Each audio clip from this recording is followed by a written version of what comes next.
Habíamos visto significante, significado, metáfora. Si no mal recuerdo, lo último que habló fue sobre el libro de los sueños o algo así. No creo, porque el libro de los sueños es de Freud. No, o sea, no en sí estaba hablando del libro de los sueños, o sea, estaba diciendo algo y mencionó el libro de los sueños. Ok, pero de la teoría lacaniana, o sea, vimos significado, No. significante.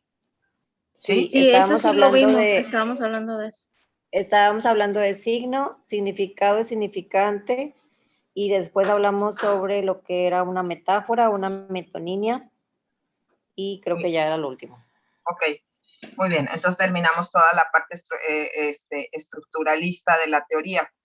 Entonces, bueno, ya entendiendo eso, lo que es el significado, el significante, la metáfora, la metonimia, la literalidad y el signo, vamos a dar paso a lo que viene siendo y que está dentro de, voy a hacer el resumen de toda la teoría que viene en el libro, nos habla del nudo Borromeo. Aquí en mi pequeño pizarrón les hice el nudo Borromeo, ¿ok? Es el nudo Borromeo, que ya también se los había mostrado se los había mostrado, me parece. Sí se los había mostrado, ¿verdad? Yo no me acuerdo. Ok, entonces dentro de la teoría... Creo que nomás nos comentó. Ok, entonces dentro de la teoría lacaniana de Jacques Lacan, está lo que nos vamos a basar, así como Freud, no se quiere ver, así como Freud nos habla de lo que viene siendo etapas psicosexuales, y Melanie Klein nos habla de posiciones, Lacan nos habla de lo que son el nudo Borromeo, que es ahorita les pongo la figura, o sea, es pero ahorita se los pongo, es con mi pequeño pizarrón, les hice el nudo Borromeo, y ahorita lo vamos a ver, no se preocupen. Déjenme encontrar la imagen para que la puedan tener. Igual esta síntesis se las voy a hacer llegar. Bueno, obviamente esto es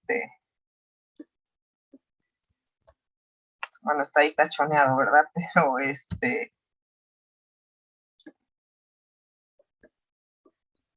bueno, el nudo Borromeo son 3 círculos anidados entre sí.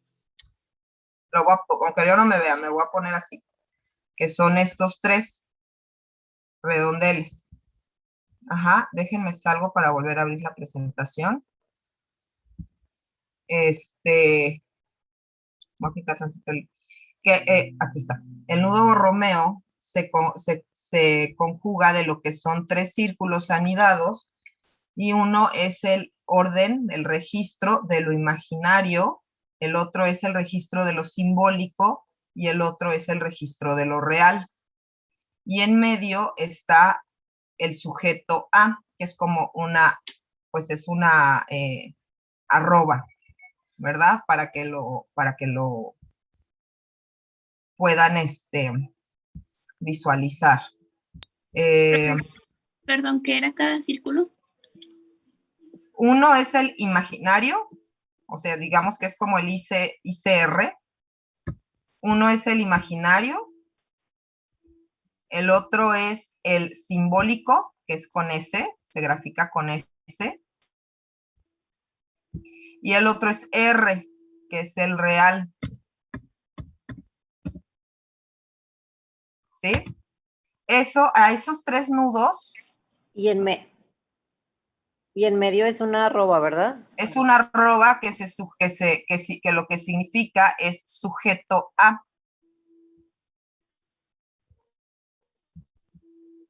Ajá.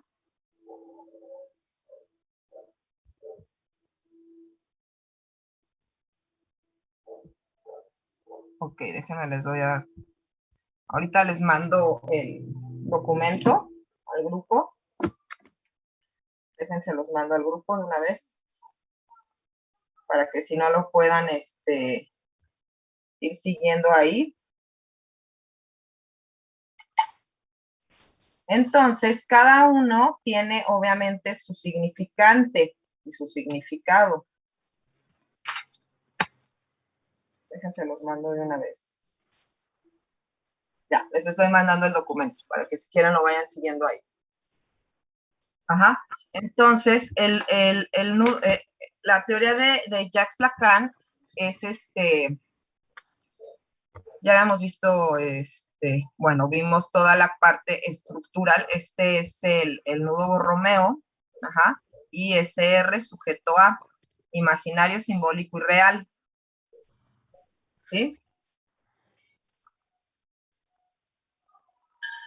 El registro de lo imaginario, lo que está dentro del registro de lo imaginario, y por eso se los puse aquí, no sé si se alcance a leer, está compuesto de lo que se llama estadio del espejo. Ajá, el imaginario está compuesto del estadio del espejo, y ese estadio del espejo tiene 3 fases. Primer fase, como quiera, todo eso viene en lo que les acabo de enviar en el grupo. Si quieren mejor, bueno, estoy tomando apuntes, pero eso viene en lo que les acabo de enviar.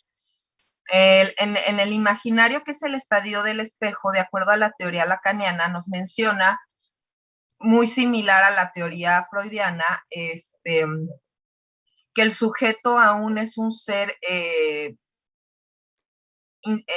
digamos, incipiente en el sentido de ubicarse en un sí mismo. Ajá. Entonces necesita de la mirada de la madre, o de la, pues sí, de la mirada de su figura principal, de su figura materna, o de su figura paterna, dependiendo el caso, que le devuelva la mirada.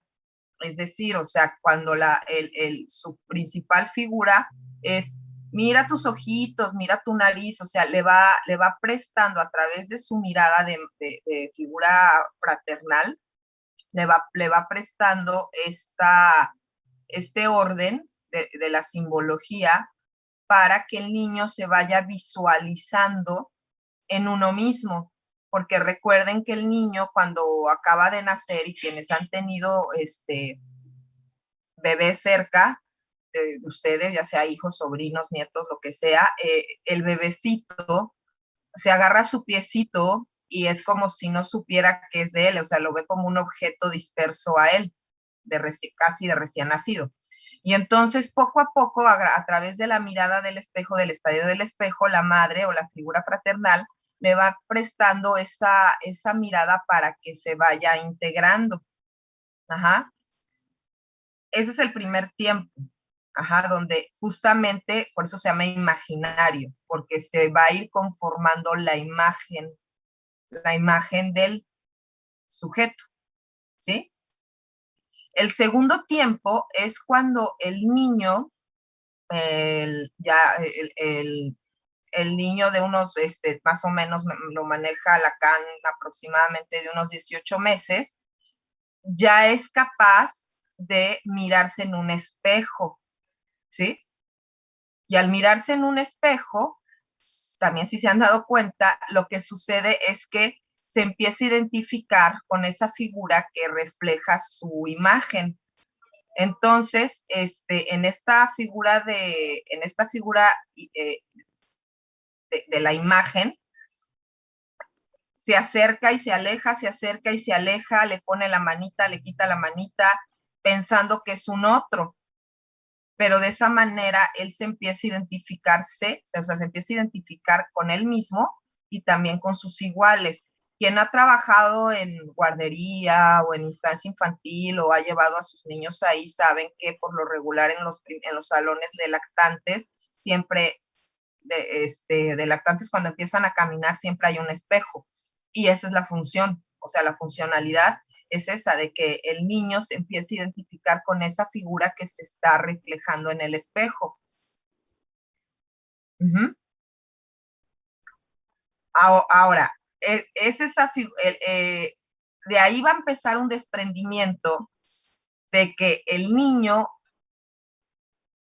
a través de su imagen, se da cuenta de que esa figura que está en el espejo, la del espejo es un reflejo de él, pero no es él. Él es su yo real, o sea, el que está del otro lado, el que mueve las manos, el que mueve los pies, el que mueve la boquita, ¿no? O sea, no es la figura real la reflejada en el espejo. No sé si me explico hasta ahí.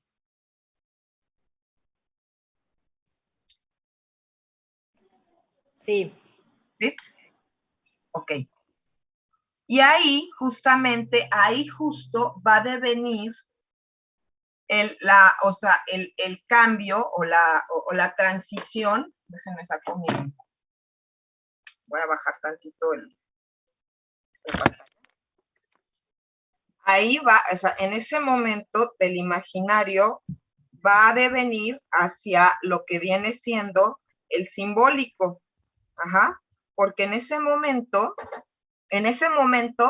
va a ser va a empezar a identificarse ya con que ese niño que está en el reflejo es él, o sea, es él, que se le puede llamar Mateo, que se le puede llamar Perla, que se le puede llamar Juan, ajá, ya va teniendo, o sea, ya no solamente es un reflejo sin nombre, es un reflejo que tiene un significado y un significante para él y para alguien más. Y en ese momento pasa de lo imaginario a lo simbólico. Y ahí se da lo que es la nominación.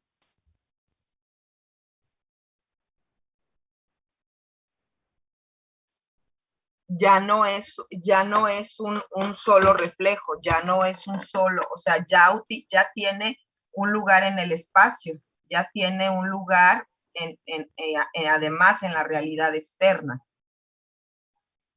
Digamos que esa es la primer transición de lo que es el estadio o sea, es como se transita de la tercera fase del estadio del espejo para ingresar al registro de lo simbólico, porque ya va a poder simbolizarse por medio de su nombre. O sea, ya si le gritas en el parque o en algún lugar, Juan, ya va a voltear, ya sabe que ese nombre de Juan le corresponde a él. Y entonces ahí está ya ingresado a su nominación. Ajá. Es por eso que cuando nosotros hacemos la anamnesis en los niños, las anamnesis de niños con los papás, hay una prueba que se llama M-Chat, que es para identificar indicadores de probable autismo. Una de las preguntas más importantes es si el niño responde a su nombre, si el niño se identifica con su nombre, o si el niño, por más que le hables, no contesta a su nombre o no voltea. Justamente esa es la importancia, porque un niño que ya identifica que se llama Juan, que se llama Pedro, ajá, quiere decir que ya brincó del imaginario al real. En cambio, un niño que no contesta a su nominación, es un sujeto que queda persistente y sujetado al imaginario. Ajá. Por ejemplo. Maestra, y esto de la identificación de quién soy, ¿a qué edad es? ¿A los 18 meses? Digamos que sería, no, es entre los 18 meses hacia los 3 años, donde el niño inclusive se habla hasta en tercera persona, ¿no? O sea, que le dices, ¿quién lo hizo? O de quién es esto. Por ejemplo, me pasaba con Mati, mi niño se llama Mati, y de pronto decía, es de Matías, ¿no? O a quién quiere mamá, a Matías, ¿no? O sea, están en esta parte en que todavía se hablan en tercera persona, pero ellos saben que son sí mismos. Por eso es que también es el ingreso al lenguaje. O sea, en el simbólico tiene que empezar el lenguaje en los niños, el lenguaje hablado, ¿sí? Porque si no están persistiendo en el imaginario y se están quedando en un mundo donde no hay significantes, donde no hay simbólicos, donde todo es literal, que es en el imaginario.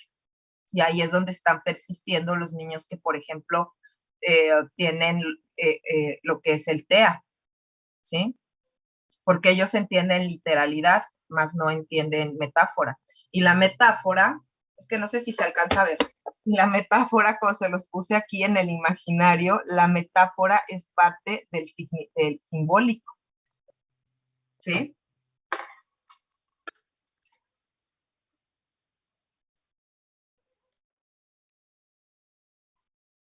¿Sí? Chicos, chicas, es que no sé si está Alejandro o están puras chicas. Aquí estoy, profe. Ok, entonces chicos. Nada más me perdí en cuál sería la tercera fase la tercera fase del primero, ¿cuál sería? ¿Cómo se llama? Del estadio del espejo, que es en el Ajá. imaginario, Ajá. sería, la primera es cuando aún no hay un reconocimiento y la mamá le devuelve la mirada a través de su propia mirada. El Es segundo imaginario. está en el imaginario, ajá. Y luego El segundo es estadio identificación. es cuando el niño le causa asombro ver un reflejo en el espejo. Sí, o sea, se han visto de pronto hasta juegan, ¿no? Y ponen las manos y se hacen para atrás y para un lado y para el otro, porque piensan que hay un otro, pero gracias a eso es que se van identificando. Y justamente el tercero es cuando a través de esa imagen del espejo, ya saben que ese que se está reflejando no es otro niño, sino es el niño, o sea, soy yo.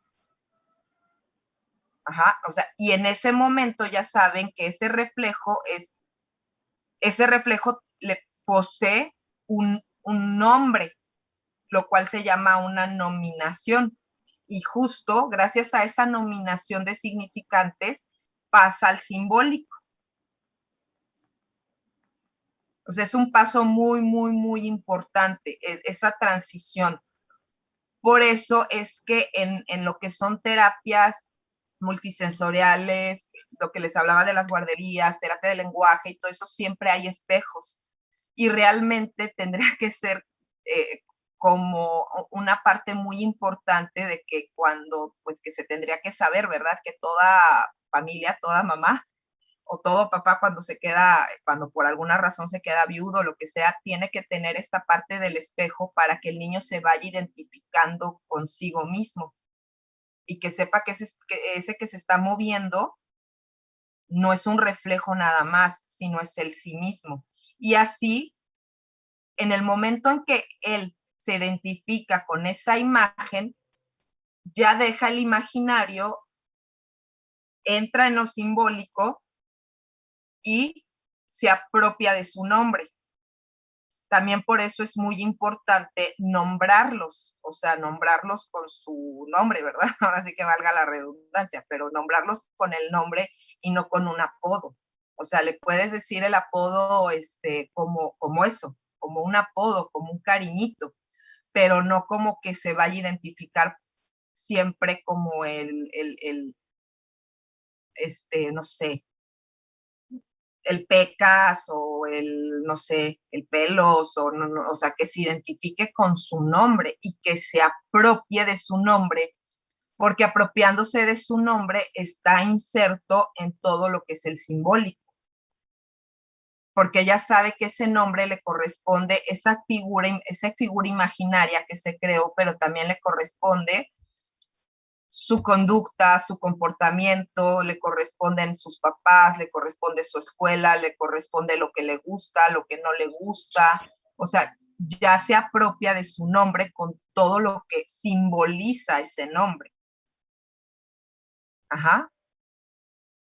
Y eso, digamos que va a dar paso sería en esta etapa, a lo que preguntaba, ya te me perdiste, no sé dónde me quedaste, bueno, por ahí creo que estás, no sé, si estás, es que se sale y entra, bueno, en ese momento, digamos que sería lo que llamó Freud también la castración, o sea, en el momento en el que el niño ya tiene un lugar, o sea, ya identificas... Sí, estoy, profe.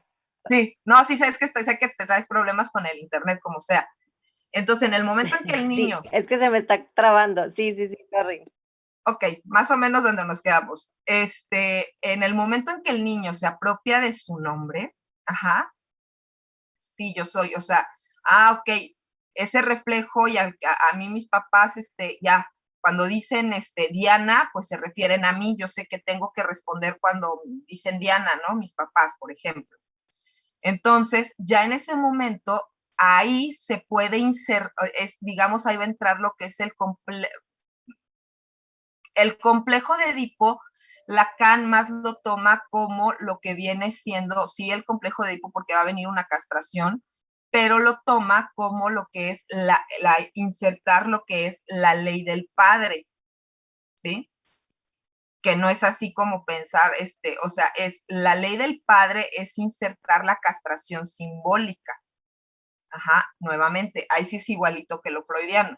O sea, es insertar la castración y una vez que el niño identifica símbolos, significantes y significados y metáfora, entonces él va a saber que cuando se le dice no, tiene un significado el no, que cuando se le dice sí adelante, tiene un significado. Ajá, que cuando ve un letrero simbólico, literal, de un signo simbólico de un alto, significa que te detengas. Ajá. Y ahí es donde se instaura más en la misma edad que mencioné. Recuerden que Lacan retoma la teoría de Freud, o sea, no la echa para atrás ni nada, la retoma para darla desde un nuevo, desde el lenguaje. Por eso es que la premisa es que el inconsciente se estructura como un lenguaje, ajá, por la convención de significantes.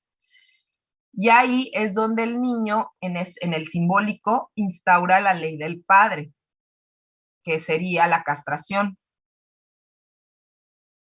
simbólica, obviamente, porque ahí en el libro, exactamente en la lectura dice, o sea, no pensemos nunca jamás en una castración real, nunca, ¿no? De hecho, cuando se habla de tener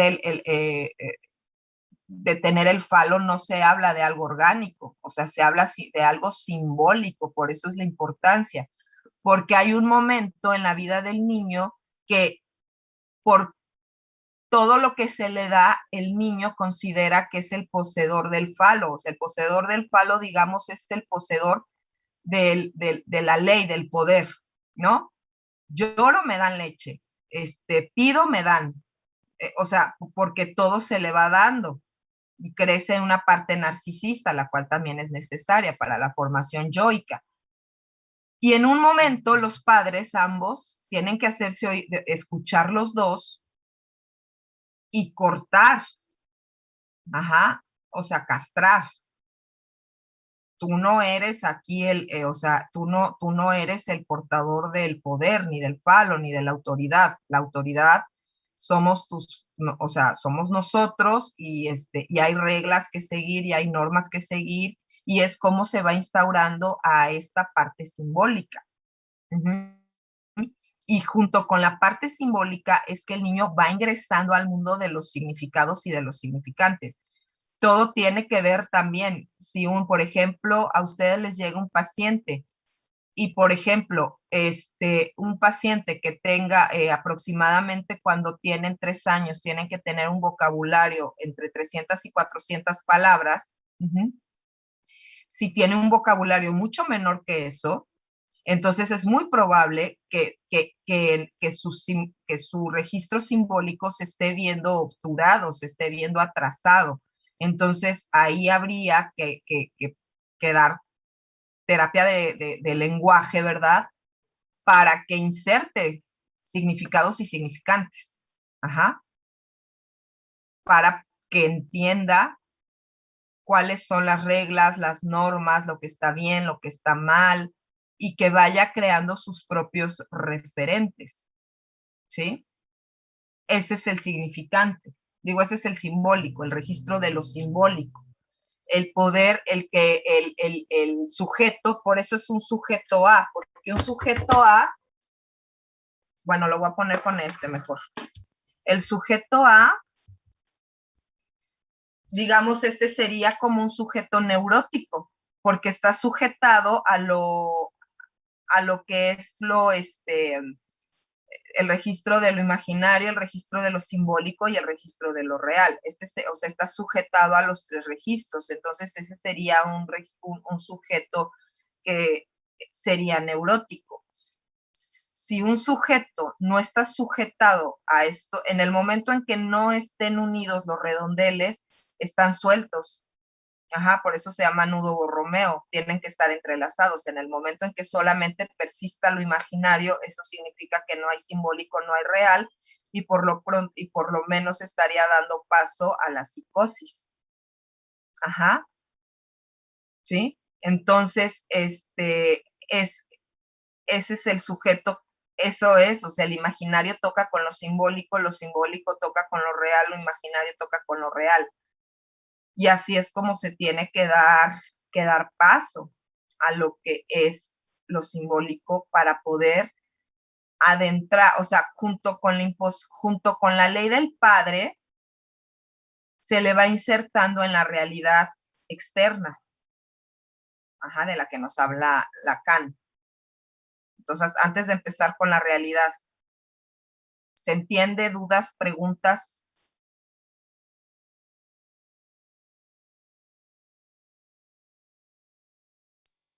Yo, maestra, Sí, Lina. es que acabo de entrar. Estamos con la teoría de Lacan y hace referencia a lo de la castración, que es parecida a la teoría freudiana. Sí, o sea, Lacan retoma toda la teoría freudiana, es lo que les digo, no la hace o sea, no refuta la teoría freudiana, simplemente que le agrega toda la parte estructuralista del lenguaje. Entonces, él habla también de una castración, en lo que viene siendo la ley del padre, que es en el simbólico, donde al niño, al menor, se le va justamente a instaurar la ley. Menciona que tanto el padre, o sea, que cuando la madre, por ejemplo, imponga, digamos, o de una, no sé, de una regla, el padre tiene que dejar escuchar a la mamá, tiene que hacer eco de eso que dice la mamá. Así como si el papá pone una regla, la mamá tiene que hacer eco de esa regla, porque si no, entonces la castración se estaría viendo obturada. Ok. Ajá. O sea, y si no se da, tendríamos sujetos forcluidos, que los forcluidos son los que no tienen castración. Ok, entonces como que esta teoría te obliga a hacer la castración directamente. O sea, esta teoría fundamenta la freudiana, pero te obliga a hacerlo por parte de los dos, de papá y mamá. Sí, sí, porque uno tiene que darle lugar al otro, o sea, sí, se tienen que dar lugar al otro. Si ya vieron la película de Abel, no sé si ya la vieron, que va a ser lo que es su examen, bueno, que es la que va a ser su examen, su último examen, la película de Abel, ahí justamente se nota. O sea, bueno, por ejemplo, en la película es que es perverso, el de Kevin. Pero, por ejemplo, en la película de El Cisne Negro, ajá, a Nina, digamos, está dentro del mundo de lo imaginario, ajá, y cuando pasa al mundo de lo simbólico, bueno, tiene una mamá castrante fálica totalmente, aunque no haya papá, o sea, no quiere decir, ay, pero si no tiene papá, ¿qué? No, o sea, sí, o sea, si tú vas a dar una instrucción, una regla, tú mismo la tienes que respetar, porque si no, tú no estás respetando y no estás castrando el deseo del ello total. O sea, por eso es que hay que castrar, o sea, hay que castrar al sujeto. Ajá. En digamos, una cuestión neurótica.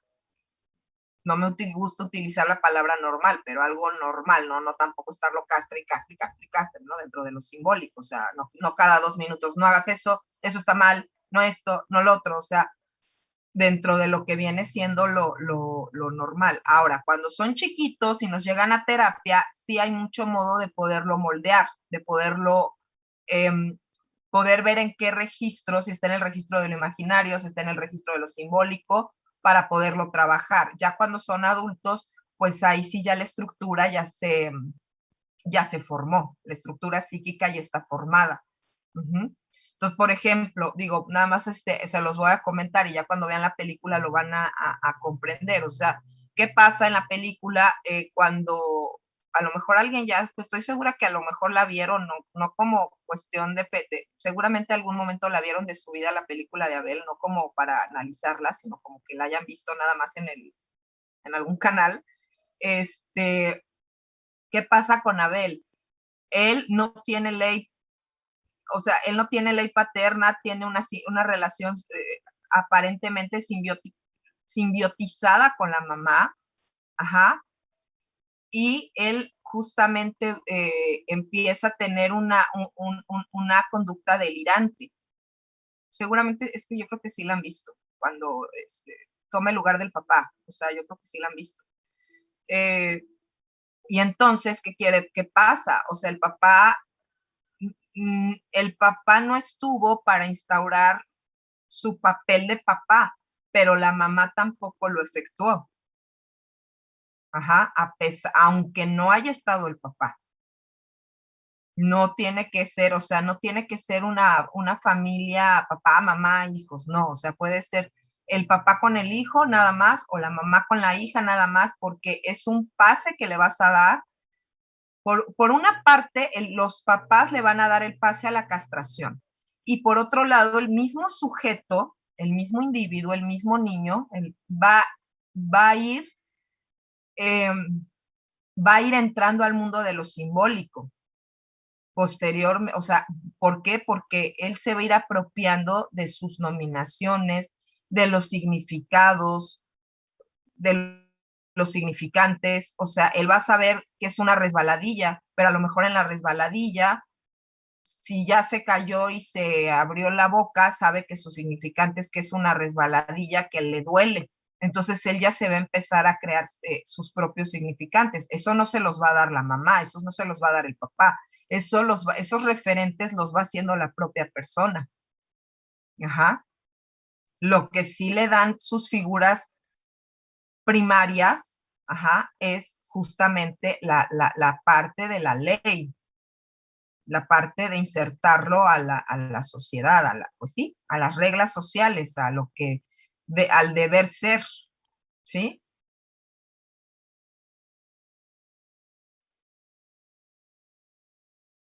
Sí, chicas, como que algunas se quedaron congeladas. Chicos, porque está Alejandro también. Maestra, y bueno, esta teoría, por ejemplo, llega un niño a terapia y así, y esto se trata directamente con el niño o también puede implicar a terapia con los papás. Bueno, la primera entrevista siempre es con los papás. Entonces, cuando tú haces la primera entrevista en la anamnesis, pues dentro de la anamnesis está a qué edad habló. Entonces ya desde que te diga, no, pues tiene 4 años y no habla. Bueno, pues entonces ya, y que no tenga ningún, pero que te diga, no habla, pero sí, dice no, dice coca y dice leche. Entonces ya desde ahí inmediatamente sabes que no tiene ningún problema en el aparato fonoarticulador, porque habla, porque emite sonido. Y cuando te estás en la entrevista, si los papás te dicen, no, y pues nosotros lo apoyamos en pasarle la caja de los cereales y en esto o el otro, entonces, ¿qué quiere decir esto? Que el niño sigue fijado en puras imágenes, en el registro de lo imaginario. Más allá de que pronuncie bien la R, la L, las sílabas trabadas, o sea, más allá de eso, sigue fijado en lo que son el imaginario, porque solamente no está accesando al mundo del lenguaje oral, verbal.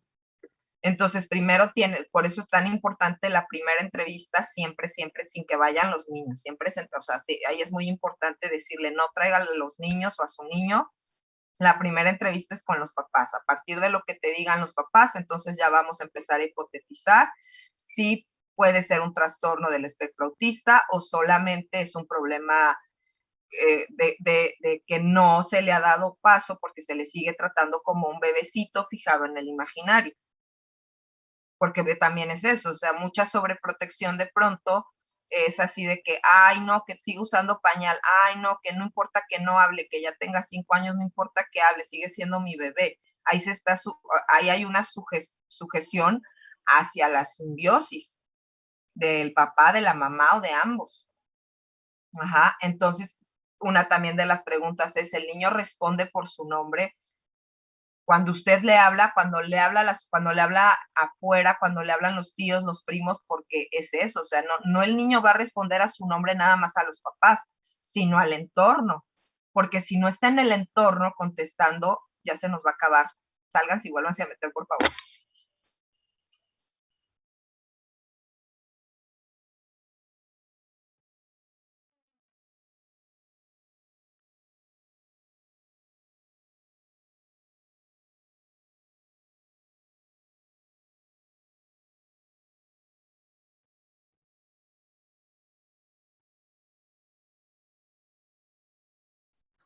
Ok, entonces,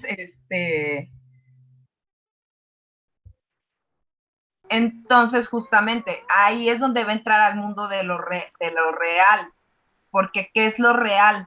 Y aquí es donde justo la teoría lacaniana entra mucho en la parte estructuralista filosófica.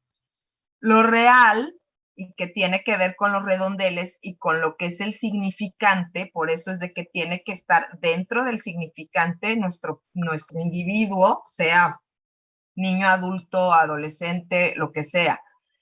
El real, el registro de lo real, Lacan menciona que es el registro de lo impensable, de lo indecible. ¿Por qué? Porque tenemos, tenemos una realidad, pero tenemos dos realidades, ¿ok? La realidad externa, ¿sí? O sea, la realidad externa compartida, la realidad que compartimos, ajá, sabemos que allá afuera está la calle, que tiene cemento, que tiene semáforo, que estamos en Piedras Negras, o sea, sabemos nuestra realidad, sabemos que estamos o sea, sabemos toda la realidad externa que compartimos, ¿no? La que compartimos, y esa es la que nos hace estar dentro de la neurosis, nuestra realidad, y que sabemos cuál es. Pero nosotros, dentro de esa realidad externa, estamos inmersos con nuestra realidad interna. O sea, yo sé que estamos aquí en el salón en la clase virtual, ¿verdad? Estamos dentro de la clase virtual, los grupo de tercero, sabatino, y están tomando apuntes y traen algunos sus uniformes, shalala. Pero cada quien trae su propia realidad psíquica, en la cual tiene, o sea, dentro de su realidad psíquica, traen su proceso psíquico. Ajá, y eso tiene sus referentes de significante para la realidad externa, ¿sí? O sea, no es como un Matrix ni nada, sino que ese es el registro de la realidad y es la diferencia entre el psicótico y el neurótico para Lacan. El neurótico justamente sabe dónde está esa realidad externa y cómo subyace la realidad interna de tu estructura psíquica, el neurótico. Y el psicótico solamente ubica su propia realidad. Ajá, o sea, la realidad interna es la que tiene mayor peso que la realidad externa, o sea, no cabe, digamos, en una realidad externa. Y justamente por eso se vale de lo que son los delirios, las alucinaciones, las ideas obviamente delirantes, porque su mundo interno está fuera de contexto de la realidad externa, ¿sí? Y por lo regular, un psicótico no es capaz de hacer metáfora. Sus significantes son muy concretos porque es pura literalidad, es muy o sea, es más literalidad que metáfora, que significantes. Hay hay mucha cuestión, mucha angustia en el sentido de paranoia, ajá, por su propia psique, por su propio mundo interno. Ujú.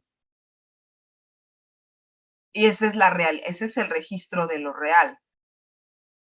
Y justamente ahí los mecanismos de defensa juegan una parte muy importante, porque esos mecanismos de defensa, que ya los da por entendidos Lacan, de que ya el lector los va a comprender, los mecanismos de defensa justamente te van a ayudar a lidiar entre tu realidad psíquica y tu realidad, con la realidad externa.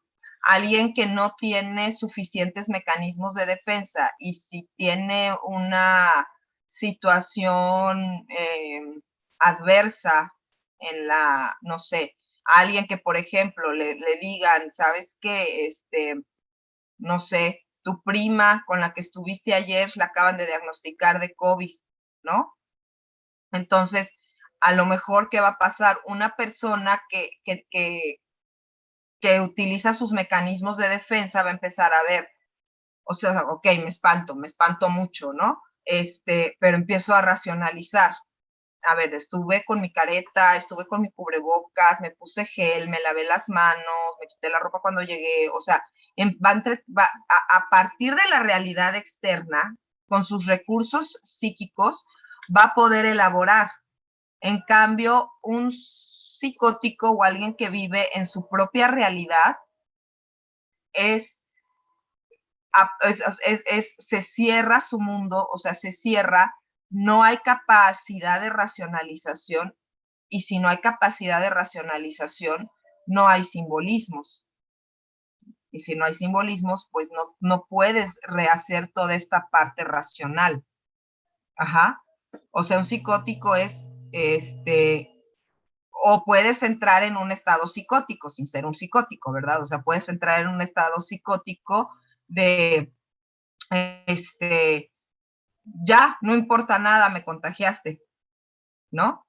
Porque en su realidad, pues, es por tocar o sea, por haber estado en el mismo lugar me contagiaste, sin que sea psicótico, o sea, pueden ser estados psicóticos. Ajá, es un ejemplo. Una persona psicótica, si tú le haces una metáfora en el sentido, o bueno, una metonimia de, ay, disculparán el ejemplo, pero pues es el que se me viene, ¿no? Que le digas, nos vamos a tomar unas bien frías, ¿no? Te va a decir, ¿qué? O sea, no le va a dar significado porque ¿qué nos vamos a tomar frías? Unas fotos bien frías, nos vamos a tomar, o sea, no le da un contexto de la realidad externa que regularmente nosotros, o sea, el neurótico sí le da un contexto porque está la realidad externa está llena de referentes simbólicos y significantes y metafóricos, ¿sí? En la película de Abel lo van a ver muy claro, nada más, o sea, cuando la mamá le dice, bueno, y ahora que la vean, le dice, por ejemplo, mi amor, ¿no? Le dice mi amor al hijo, y el hijo de 9 años, para él mi amor es, yo soy tu único amor, o sea, me estás diciendo mi amor, yo soy tu amor. No existe la palabra amor para nada que no sea algo de relación, de amor de esposos. ¿Por qué? Porque no hay metáfora, porque no hay, o sea, no hay significantes, solamente hay significado, porque está inmerso dentro del imaginario, dentro de la pura imagen de lo que está pasando aquí y ahora. ¿Sí? Entonces no lo puede relacionar con una exterioridad. No sé no sé si sí queda, chicas y Alejandro.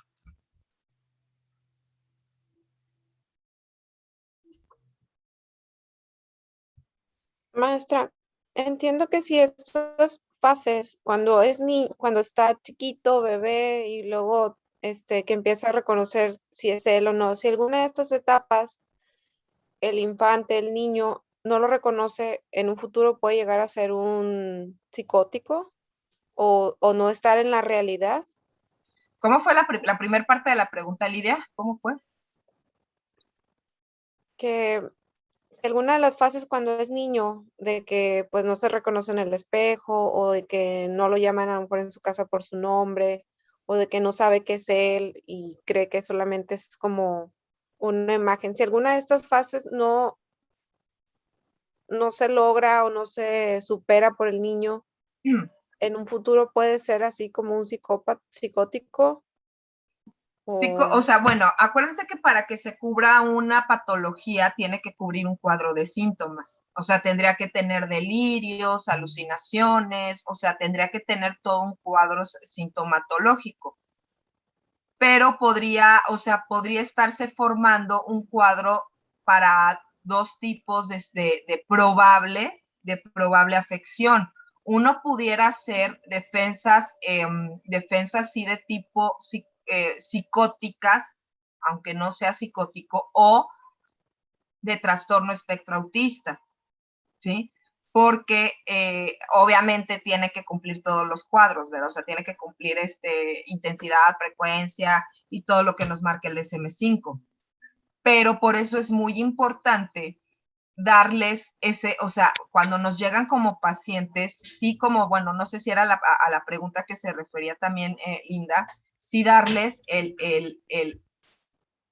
consejo a los papás de que les presten tanto su mirada como el poderlos poner frente a un espejo a identificarse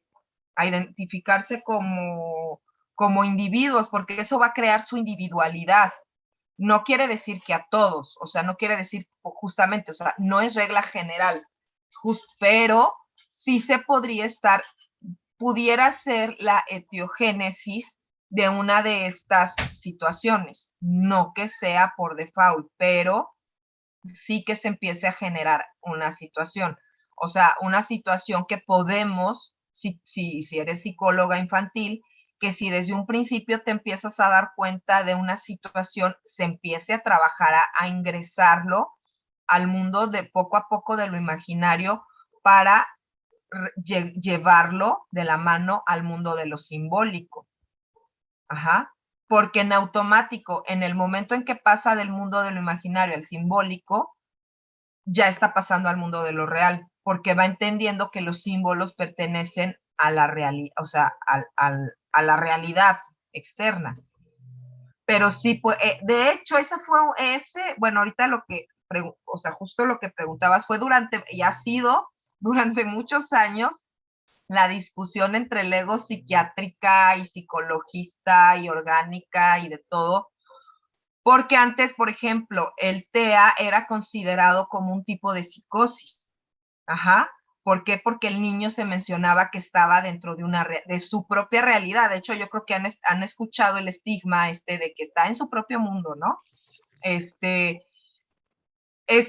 Pues sí, está dentro de un registro imaginario donde solamente hay lugar para él y para su mamá o su papá o para ambos. Por eso es de que solamente se pueden comunicar con este tipo de niños, con TEA, sus papás, y también depende del grado, pero no necesariamente o sea, puede ser a la hora de que te llegue, por ejemplo, un paciente con una probable psicosis, cuando uno ya empieza a abordar profundamente lo que sucedió en su infancia, puede ser que ahí te des cuenta que nunca se le dio, o sea, que nunca se le dio atención, que no se le dieron los andamiajes, o sea, que fue sucediendo todo eso. Y entonces ahí tú ya tienes la explicación de la psicosis no orgánica, sino psicopatológica, y justo para que de ahí pueda empezar el tratamiento, para poderle proporcionar esta parte.